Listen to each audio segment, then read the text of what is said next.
Oi, navegante das palavras! Hoje vamos navegar na palavra guia leitura. Eu já contei para vocês que a prática da escrita em minha vida veio com os diários que comecei a fazer aos 13 anos. E essa prática, que era praticada literalmente todas as noites, me ajudou muito em ter destaque nas redações do colégio. Eu era considerada uma ótima aluna nas redações. Porém, em termos de leitura, eu me limitava aos livros que eram solicitados pelo currículo escolar. E aquelas fotonovelas assim fininhas, né? E os livros da escola. E como eu trabalhava no sindicato rural, tinha um sócio lá, um homem muito culto, né, de Manduri. Um dia ele chegou lá, sabendo que eu gostava de ler e que também tinha um certo destaque na escrita. Ele chegou com um livro lá de quase 1000 páginas e falou assim: em quanto tempo você acha que você leria? Eu olhei aquela enciclopédia e falei, um ano, um século, né? Porque imagina, até então eu lia tudo muito fino, nem passava pela minha cabeça ler um livro de 1000 páginas.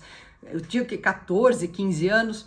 Eu falei, nossa, não vou conseguir ler esse livro nunca. Eu falei, mas leva para você ver. Começa a ler pelo menos as primeiras páginas. E, curiosa, como eu sempre fui, já nas primeiras páginas eu fui fisgada, porque a personagem principal, ela também era uma adolescente que tinha sofrido uma decepção amorosa. E eu me identifiquei com ela por isso e também pela ousadia, coragem dela. Então eu tive uma identidade muito grande com essa personagem. E é claro, não preciso nem dizer que em menos de uma semana eu terminei o livro, porque eu precisava saber aonde aquela história ia parar, qual seria o destino da minha amada personagem, daquela jovem, daquela adolescente, que eu tanto me identifiquei com ela. Então, foi ali que eu aprendi o poder que os livros têm em nossas vidas. Ele serve de refúgio em momentos difíceis, mas, sobretudo, a leitura tem um poder de nos encorajar, de incentivar e de ensinar. A leitura, eu diria que é uma universidade completa. Então, nos livros, também eu descobri que os conflitos humanos são tão velhos quanto o mundo. A ciência, a tecnologia, os modos da sociedade, eles evoluem constantemente. Mas a natureza humana segue estática, num eterno embate entre o bem e o mal, o amor e o ódio, o poder e a submissão. Então, ler para mim, ela é uma necessidade básica, é igual comer arroz com feijão, que eu amo. Eu preciso de arroz com feijão. Então, ler para mim é como comer o arroz com feijão, é necessário. E nos livros também, eu sou uma pessoa que ama a vida.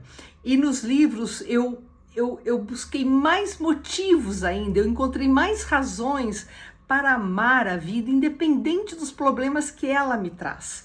Porque a vida, eu descobri assim, lendo muitas obras de séculos atrás, eu fico pensando, o que aquele escritor estava pensando naquele momento? Será que ele sabia que séculos depois ele faria tanto sucesso, né? Então eu fico pensando, aquela pessoa escrevendo na escrivaninha, Machado de Assis, que eu sou uma fã, né, eterna. Então assim, os livros, eles têm para mim um poder de refúgio e de aumentar, abastecer minha coragem. E é claro, antes de finalizar, eu tenho que falar para vocês qual é o romance que foi o ponto de virada para eu me apaixonar pela leitura.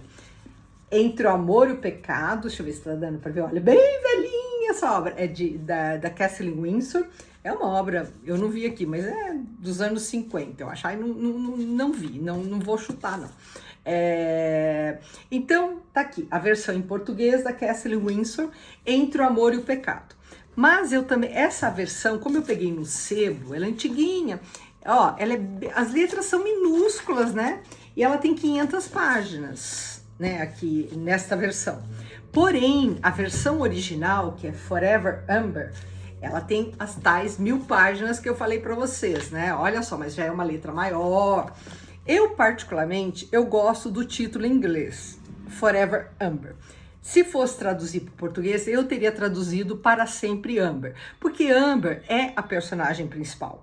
E lendo o livro, Entre o Amor e o Pecado, para mim tá legal, mas eu prefiro Forever Amber, Para Sempre Amber, porque para mim Amber vai ser para sempre, tanto que é o nome de uma gata minha.